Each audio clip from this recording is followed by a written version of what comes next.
Hi, welcome to another exciting episode of the Andre The Beast Crayton Show. You know, I always said this is my theme when I open the show up. I never know who's going to walk through them damn doors. And tonight, I'm even more surprised at who's walked through my door. You ever wonder what it's like to be in Hollywood when all of a sudden you get a phone call and you got to do a stunt for, let's say, Nicole Kidman, what's some other famous? Vivica Fox, Sharon Stone. What that must be like.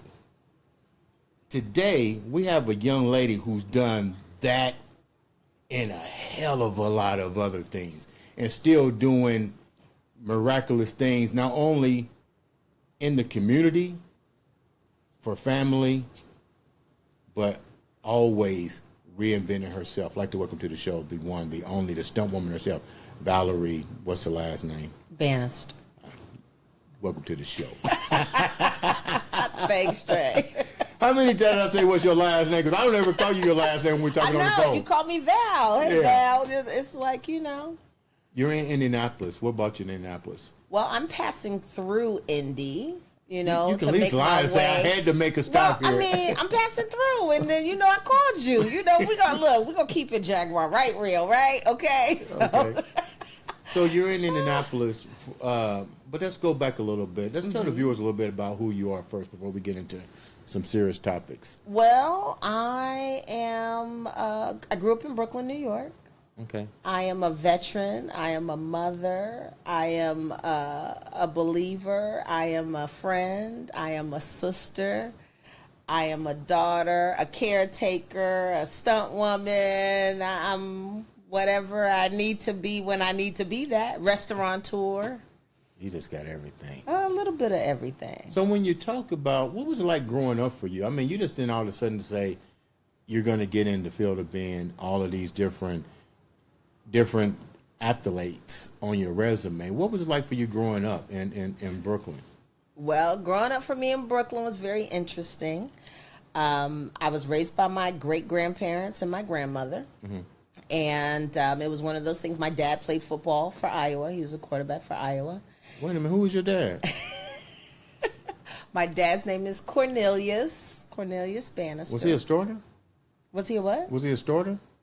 He was supposed to go to Grambling, didn't go to Grambling, ended up going to Iowa. That's who gave him a ride, full ride, paid for everything. That's where he graduated from. Okay. And my dad had me when he was in college, and so make sure he finished school. Okay. I was born in Iowa, and 7 hours later, I was in Brooklyn, New York. How did you wind up going to Brooklyn, New York 7 hours later? After I was born, everything was fine. My mom had me naturally. They hopped in the car and was like, we going. After I was born, they drove from Iowa back to Brooklyn, New York, and dropped me off with my grandparents and my great-grandparents. What was the reason, though? I mean, they were in school, so they were still in school and all of that. So it was to make sure that they finished school, that there was, you know, kind of making sure that he finished his task. You was young. Did you? I was a baby. I was a newborn. Yeah. So when did you actually start being around your mom and dad? So my real mother, I did not meet her until about 18 years ago. I found her. Whoa. Yes. Whoa. Okay. I know it's a Lifetime made-for-TV movie. Well, we getting ready. We might do more than 30 minutes here, for real. Okay, so let's back up a minute. Your father got a full ride for Iowa. Football scholarship for Iowa. Had you. Got my mother pregnant. Had me. After I was born, drove me. Your dad drove you to him Brooklyn, and my mother both. And your mother both. And my mother, my biological mother's from Chicago, from Chi-Town. So that's why I'm passing through Indy for this trip, because I stopped to see some friends. I used to live in Indianapolis. Yeah. And the city is near and dear to me. And stopped by to see a few folks, family, all of that here. And then heading to Chicago either tonight or first thing in the morning to bury my mother. To bury you? That's right. Yep. She lost her battle to cancer, 8 years. You mentioned It's amazing how the universe works, and I appreciate you taking time to come on the show. And that this was, I knew somebody had passed in your family, but I didn't get the full. To know who, right? Right. Edward shared that with me, and I was like, he didn't go into details. And I know this is if it's difficult, then we don't have to even go down that route. But you did say you found your mother at 18 years old. So when your mom... Not at 18 years old, 18 years ago. 18 years ago. Yes. So I was actually turning, it was for like my 40th birthday. A couple of years before that, I was like in my 30s. I had a list of about 300 and some odd names that I had been sitting on for about 2 years. And instead of paying for each individual name through one of those like U.S. name search type things, Right. I said, let me highlight this because, I'm a techie, too. That's the other thing I do. Oh, okay. Jack of all trades and master of all of it. Jane of all trades. You know what? That's why they call me Lady Make It Happen. Okay.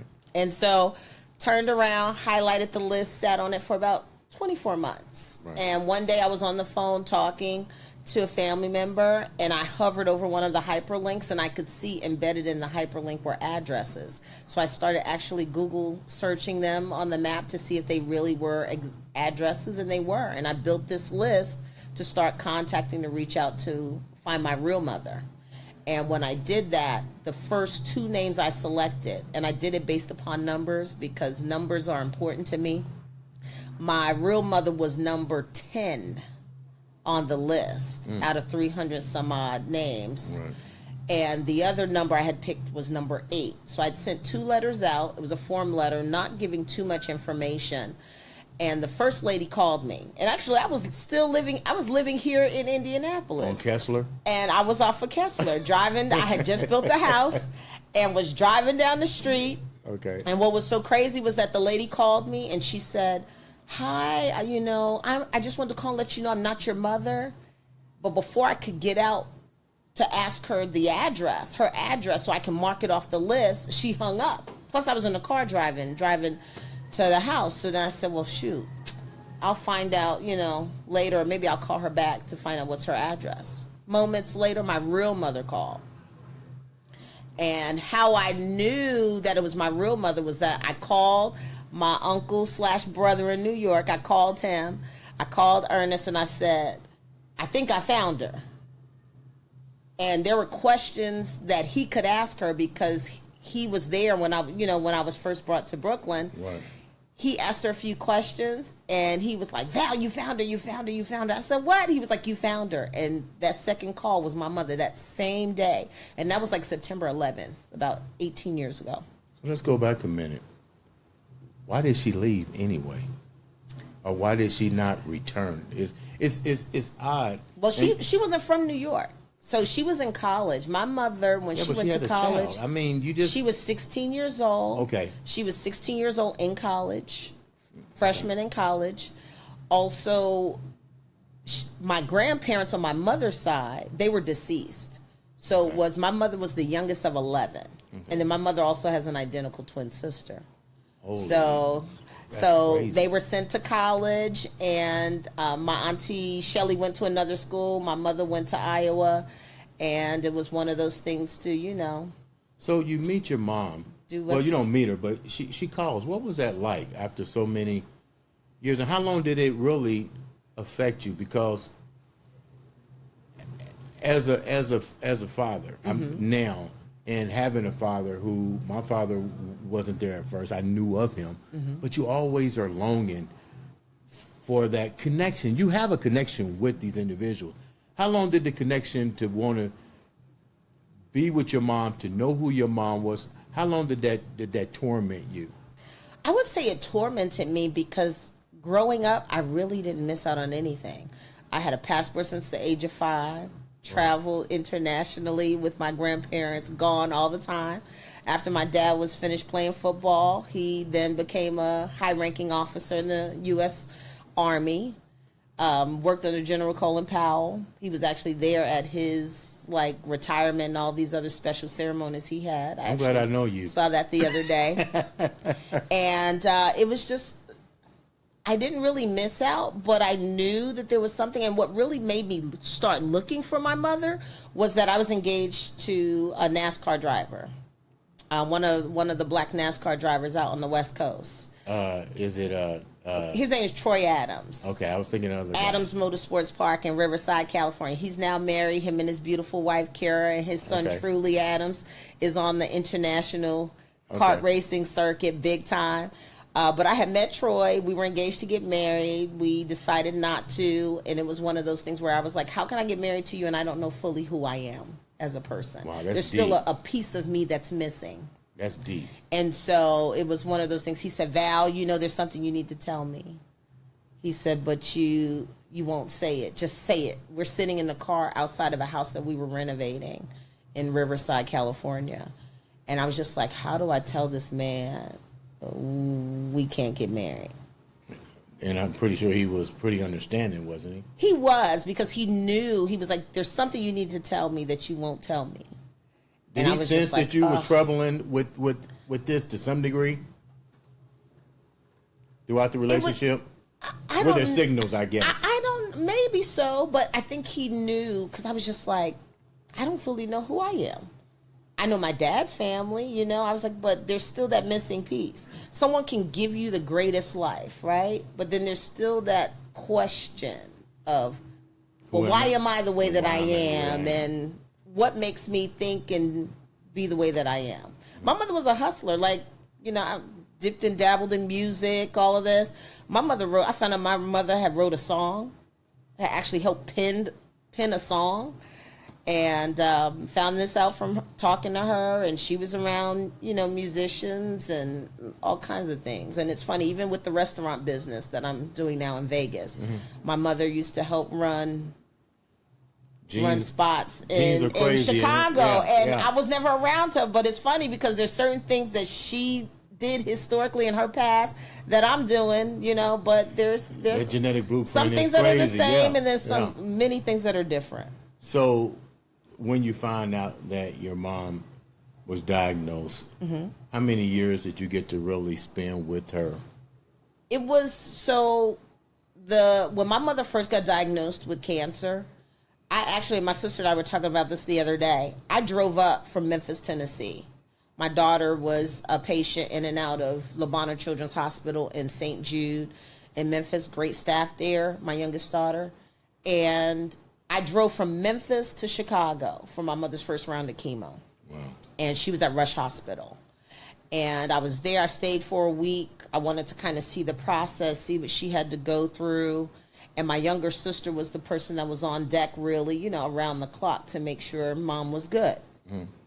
And so then after that, it was kind of just off and on. I'd check on her here and there.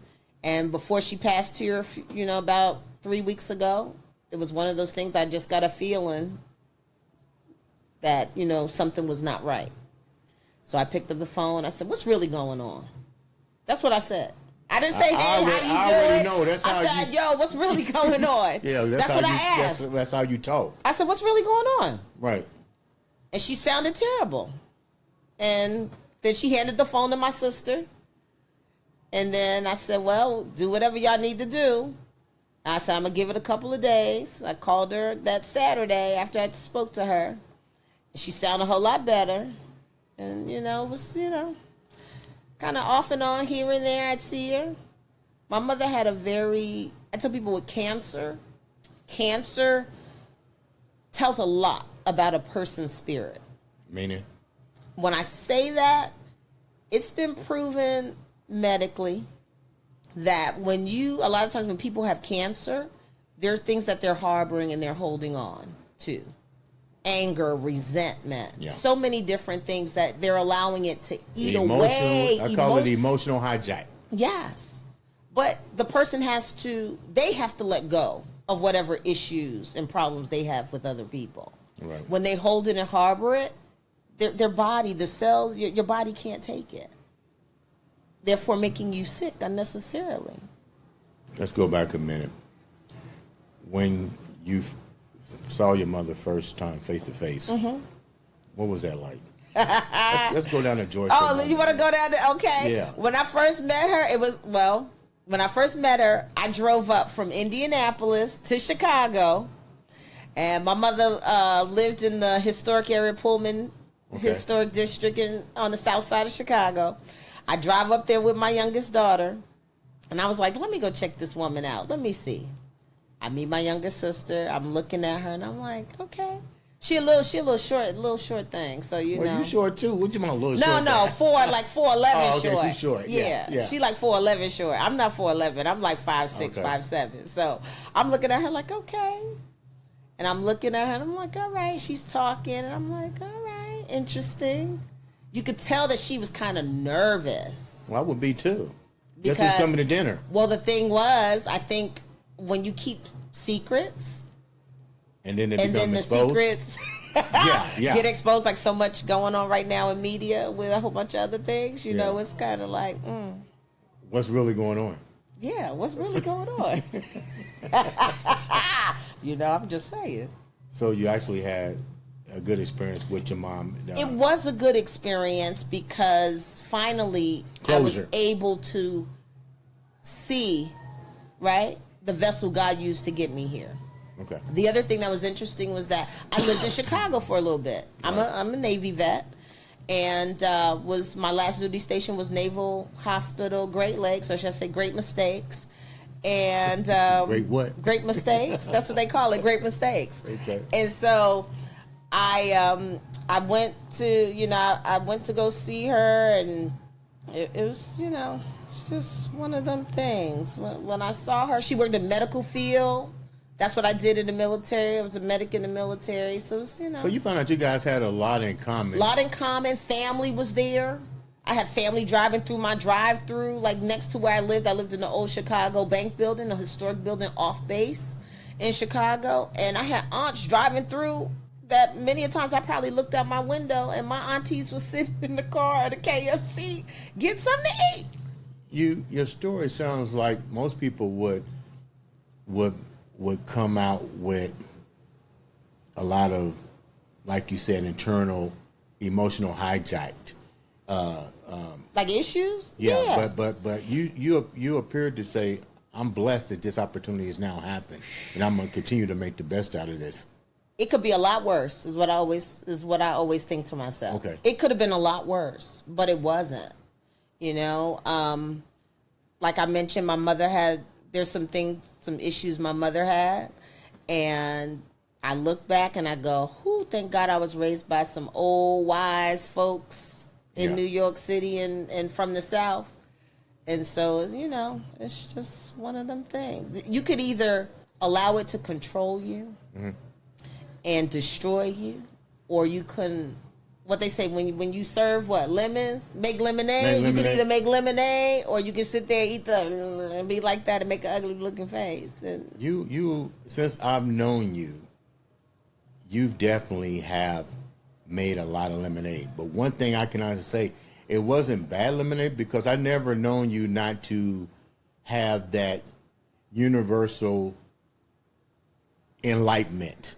Like you a breath of fresh air when you're in anybody's presence. Even I remember times when I was getting ready to start the studio and you was doing your thing, you took the time and was like, okay, Andre, this is what you need to do. You need to do this and do this. And I'm thinking, well, she don't even really know me that well. She's willing to give me all of this insight, which I thank you for, because it literally helped me to keep going. Sometimes that's what we need. You know, we can be as strong as hell. I tell people, just because I look like Superman, because I may appear to be an Incredible Hulk, I still can get hit with that kryptonite at any given time. All day.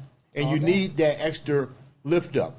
So, I'm God rest your mother's soul, and I'm glad you got the opportunity to really bond with her and meet her and realize that was the vessel that got you here. Let's talk about another vessel. Let's talk about this superhuman strength that you got. What got you into being a stunt person? Well, I'm going to say thank you to my mentor, April Whedon. Now she's white, formerly April Whedon Washington. She's been on, she's done the Sons for Thin Line Between Love and Hate when they jump out the window at the end. That's okay. Deliver Us from Eva, Blade, Scorpion King, Bruce Almighty. That was my mentor. she kind of took me under her wing when I lived out in L.A., and she said, "Girl, I don't know why I'm helping you, but I'm gonna help you." Did you want to be a stunt person? Well, it was funny. I was with the NASCAR driver. His family, over 40 years in the racing business, right. Actually a black family in racing, helped a lot of major race car drivers. Willie T. Ribbs and all of them. They know the Addams family very well because they've been established in racing. They've even done an ESPN series during Black History Month on them. Amazing family. I still keep in touch with them to this day. I actually dropped in on them a couple of years ago when I went to bury my ex-husband. I like when you drop in on people. The harder they fall. I just kind of popped in, was like, "Hey, y'all in the neighborhood? I'm in the neighborhood. Y'all around? Yeah, come on in." So, yeah, it's just they just that family, and then just with everything with racing, I learned a lot from them because me being a little black girl from Brooklyn, you don't see no NASCAR in Brooklyn, New York. You just don't. Right. Okay. So I meet this guy. He's in racing. I'm like, yeah, whatever. I learned a lot that how racing targets women because women make household buying decisions. I learned a lot. I sat back and said, I learned about Red Bull and marketing. There's a lot of little things I learned along the way. That's why I go, nothing ever happens by mistake. Did you learn how to jump out in front of a car or flip? Well, for him, here's what happened. He said, Val, he said, I was like, I want to drive one of these little go-karts. I want to drive one. He said, He said, you have no fear. And I said, what? He said, this is like owning Magic Kingdom, Disney World, Disneyland. He was like, you have no fear. He was like, I can't let you get in one of these. That makes you dangerous. So I said, I'm going to fix you. I did. I was like, I'm going to fix you. So one morning, we have to wake up early in the morning. And I never used to be an early morning person. I was always like later at night. I'm like, I can be a night owl. I was like, I'm going to go help him one morning and maybe like help gas up a few carts and all of that so I could sneak in and get a ride. And I was able to sneak in and get a ride. And then from then on, I was like, ooh-wee, I'm all for this. All I had to do is put on a neck brace, a helmet, and I could drive about 75 miles an hour with no seatbelt and just pop your body in the seat. Yep. And so ever since then, and going back to April, I heard her on one of the radio shows in L.A., and I called, couldn't get her. Then I called the SAG office in L.A., and the lady that answered the phone, the receptionist, I don't know who you are, but I'm just going to say thank you, because if it wasn't for her, I would not have met April. And even to this day, here SAG it is. Is the Screen Actors Guild. Okay. Yes, Screen Actors Guild. She answered the phone. She said, honey, I can't give you her information. She knew who she was. She said, but I can take your information and I'll pass it along. So then she did. She did that. She did it. That lady, whoever answered that phone, did exactly what she promised that was her job to do. title too. Yeah. And so she did that, and it was like either June 3rd or June 4th on my birthday, I got a call, and it was April calling me. And they were having the Red Bull Stunt Awards in LA, and they were hosting a party for Amanda Foster, who is the black stunt woman. She's from Europe. She doubled Halle Berry in Die Another Day. Ooh. And so I was invited out.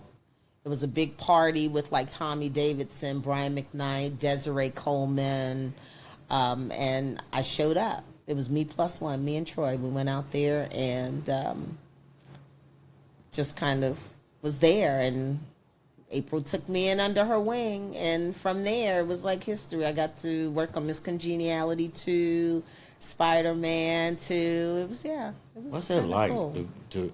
I saw Miss Congeniality. All of them, I might add. And my mom, actually, my grandmom got to actually go to set with me for Miss Congeniality 2 when we filmed in Vegas. When Sandra Bullock was dressed up like the showgirl and all that. Yeah, my grandmom, I call her my mom because that's who raised me.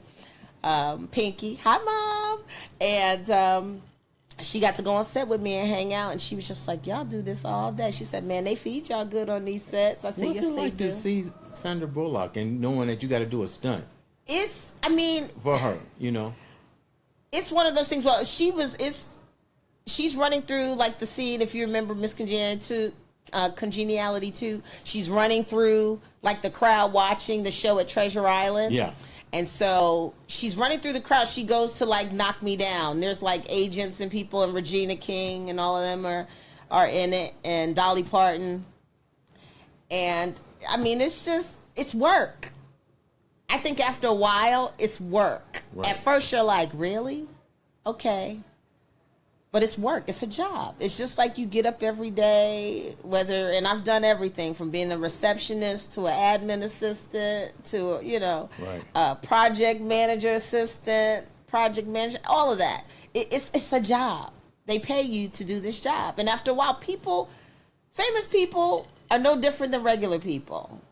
Really? Everybody puts on their clothes the same way, just about. So you just have more public exposure. Yeah, they say, hey, Val, you ready to jump out a window today? Just be like, okay. You get your sheet that shows you kind of the scene, like which scenes are being filmed for that day and all that. And then, I mean, you go to work. What's your toughest stunt? The three toughest stunts, and what movies were they? Man. Die Hard 5. No, Dre. I'm going to say, when I worked on, it was Spider-Man 2. Really? When I worked on Spider-Man 2, I actually drove, and it was funny because I went to set, I drove in high heel shoes, and they didn't think I had on high heel boots. And I was actually one of the only female precision drivers driving on that stunt. And they looked at me like, you going to drive in those? I sure am. What does that mean for the viewers, precision driving? So when you drive for movies, a lot of movies you'll see, sometimes people are like racing through, you'll see like they're moving through like high speed. Yeah. There's actually a camera on this other device that's weaving kind of in between you as you're driving. So for precision driving, you have to make sure that you hit your mark. You cannot miss that mark, because that could be someone else's life. Yeah. Correct. That can be someone else's life. So you got to make sure you hit the marks. You got to make sure you on point. So when you see a movie like Mission Impossible 2 and 3 and John Woo and John Wick, I pick them apart sometimes, because if you ever notice, they're cutting away. I don't want to tell all the secrets, right, but they cut away in certain scenes. They do that because depending upon, different angle shots, over the shoulder, things of that nature, they want you to have that action, right? That action feel. Okay. I can be a little critical sometimes when I see certain movies, because I'm like, oh, they did this, oh, they did that, oh, they forgot to change this person's hair, or oh, they put the double in there. Sometimes I see that too, because I'm a movie guy. I look at it and I notice. So especially when I was watching the Avengers with Samuel L. Jackson, and they was going after his car, and he said, let me take the wheel. And I'm like, man, he's like really like, you're into this driving. And you go, man, how do you create something that impactful? Especially because you're dealing with also what we call them stagehands. You still got other people's lives there, or what they call it. It's on the tip of my tongue. What do you call it? People that just come there to be a part of it. Oh, you have extras. Extras, that's it. That's how I started out. And I started out like that, extras. So, look, shout out to Central Casting in LA. Shout out to Robbie Reed. I mean, there's tons of casting agents and companies that they put people in position to kind of follow their dreams. Let's go back to that. You was in shoes.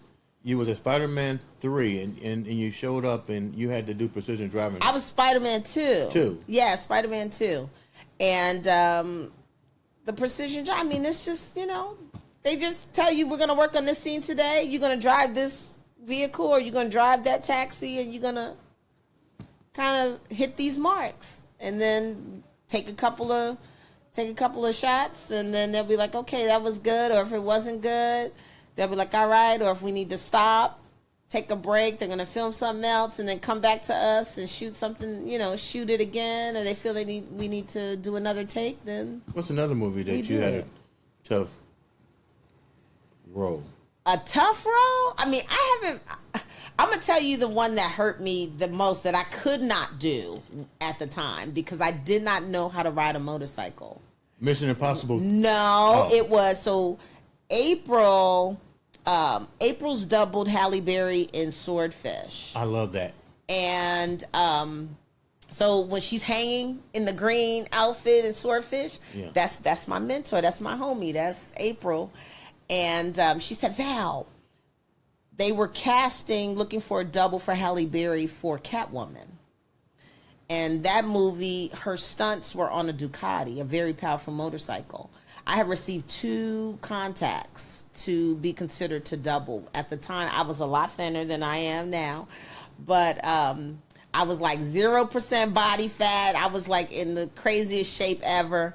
And they were like, Val, you should consider, going for this. Can you ride a Ducati? I cannot ride. I can ride a motorcycle. I cannot ride a Ducati. That's a very powerful bike. I used to. So my thing was, I didn't want to kill myself. Right. You understand? So I was like, that's some good money, but I don't want to kill myself. And to this day, I go, man, it was just an honor to even be considered. Right. You know what I'm saying? Do you have any regrets for not just? You don't seem like that person that would take a challenge.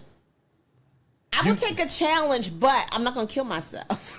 You get in a car and your boyfriend at the time told you not because you're dangerous, and you got in a car. So what's the difference here now? I think the difference is... You got wiser. As you get older, you get wiser. As you have children, you're a little bit more conscious of the decisions that you make because it doesn't just affect you. It also affects your loved ones. And it really took my dad, my grandpa, one day, me flying around all over the place when I worked for Starbucks corporate. He said to me, honey, how much longer are you going to keep doing this? Wow. And you don't think about that, right? When you're making money, you're just like, oh, I'm making money. I want to have this lifestyle. I want to do this. I want to do that. I want my kids to have this, Sometimes certain things, it's just not worth it. In the end, when you really, as you get wiser and you think about it, certain things aren't worth it. So it's like... What do you miss about the career? You walked away, and we're going to get into your new ventures, but what is it that you miss about it now? I miss all the access. At least you're honest. I miss all the access now, but I still get access to certain little things thanks to all I call them my ticket fairies and angels and people that still look out for me.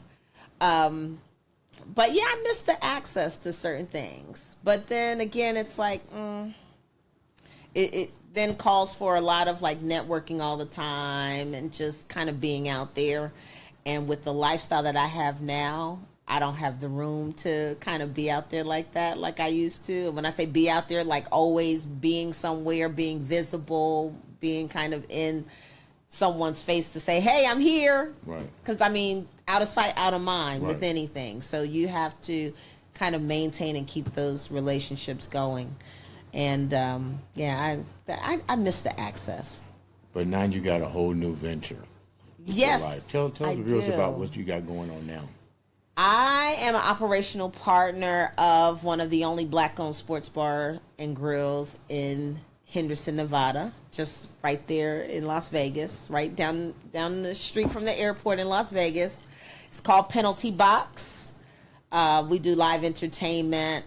Actually, this weekend while I'm here, the crew is back there kind of holding it down. Right. We got like 6 or 8 events back to back this weekend. It's like kind of crazy. So, hey guys.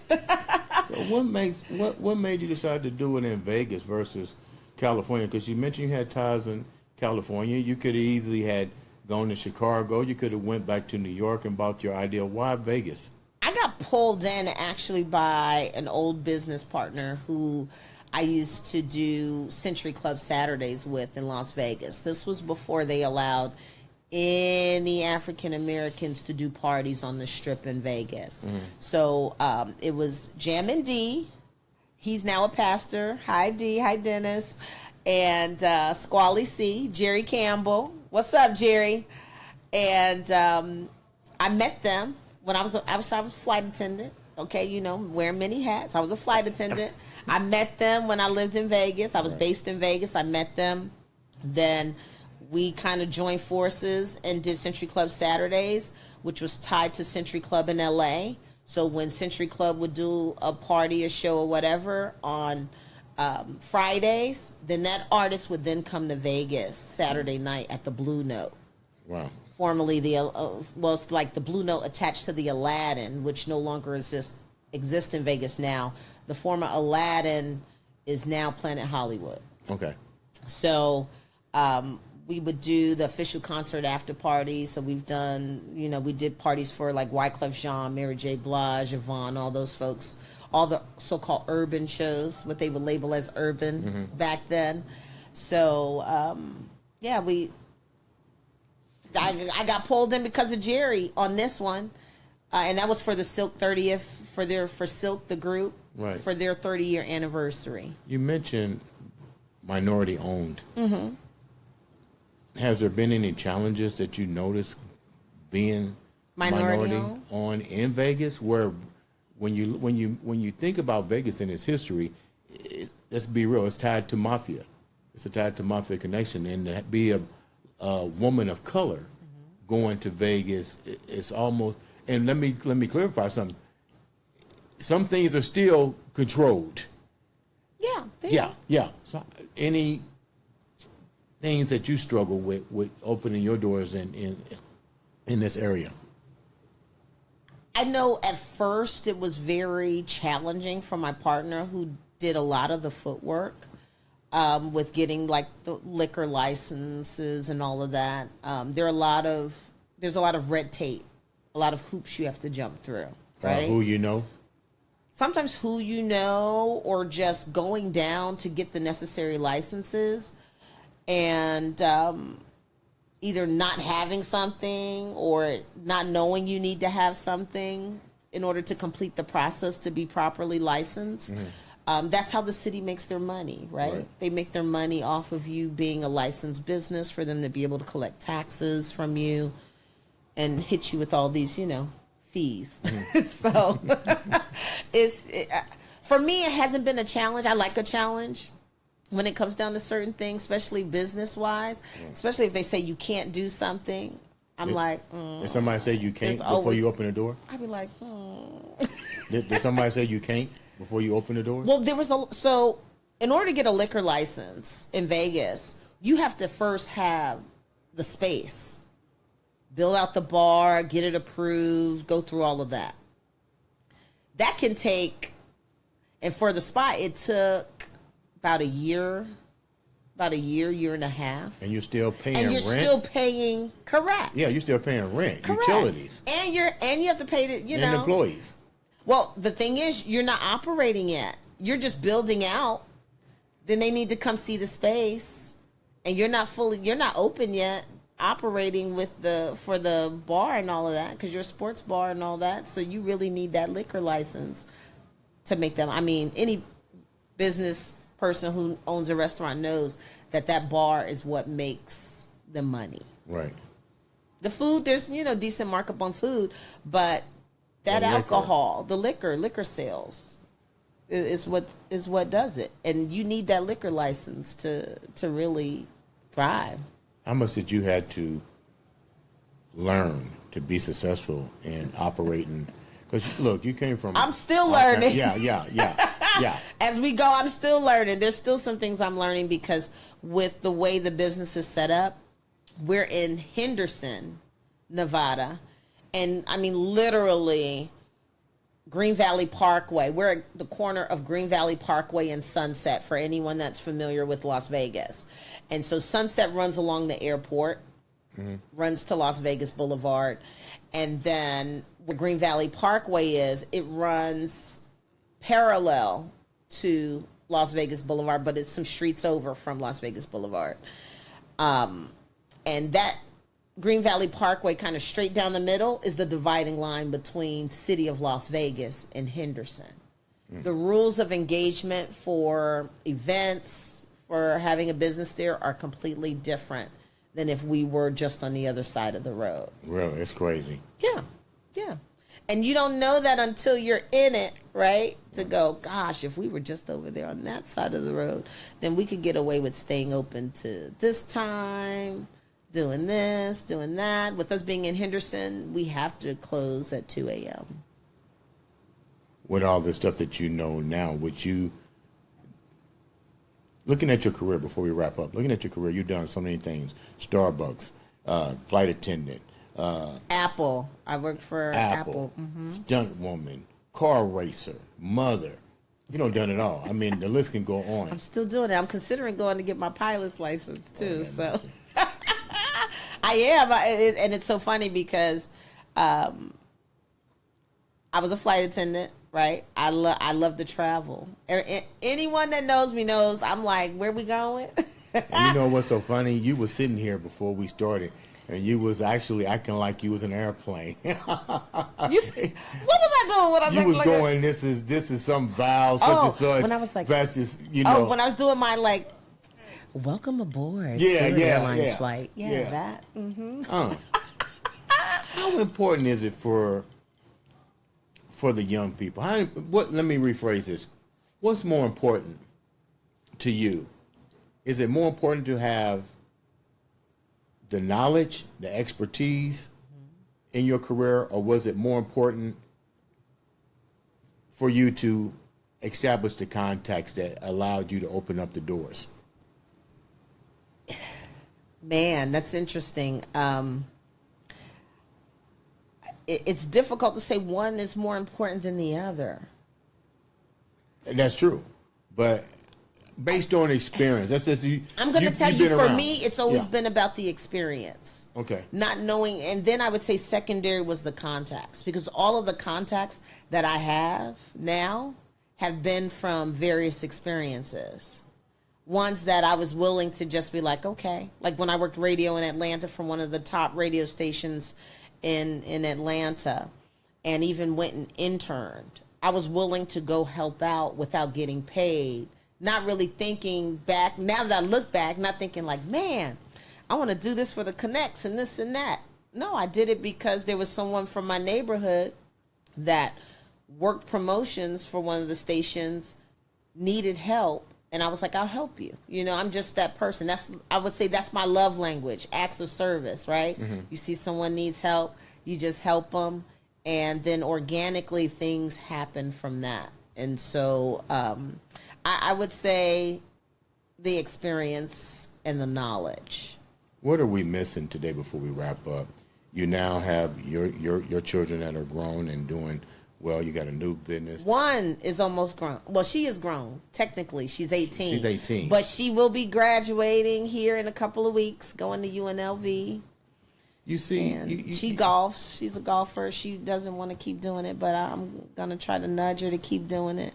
What do you think we need to do with this generation? Because I even tell my daughter, you guys have so much accessibility. You can be, like I was watching the Today Show, and this lady had a group, she was singing. It went viral simply because Taylor Swift said, I like your music. Next thing you know, she's on Today Show. All right. I mean, like, get real. I wish we had that kind of accessibility. But with that accessibility also comes laziness, the ability not to go out there and really know what it's like. You said something earlier in the show. You said, I was with my mom, but I'm glad that I was raised by wise women that probably taught you something different, because now your mother is grew up in a particular age that your grandmother them probably had different set values. So go back to the question, what would you tell the generation now that we're dealing with based on your experiences and everything that you went through? With the generation now, they're very smart. They are, I would say they're very compassionate about certain things. And then there's certain things that we know were challenges for us growing up, that certain barriers have been broken down so they don't have to experience those things now. So for them, they don't care. It's kind of oblivious to them. Mm-hmm. I would I would suggest or share with young people today to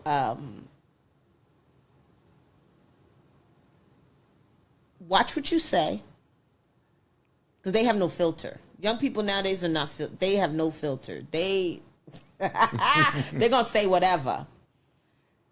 That's fine. I'm all for speaking your truth, speaking the facts, but just be mindful of what you say now, because it may come back later. It may come back later to haunt you. So just be very mindful of what comes out of your mouth. Speak life, don't speak death. Speak life. Because what we say and what we do and our mindset is very powerful. And know that with social media and the access you have now to more than just people in your area, you can reach people on a global scale now. To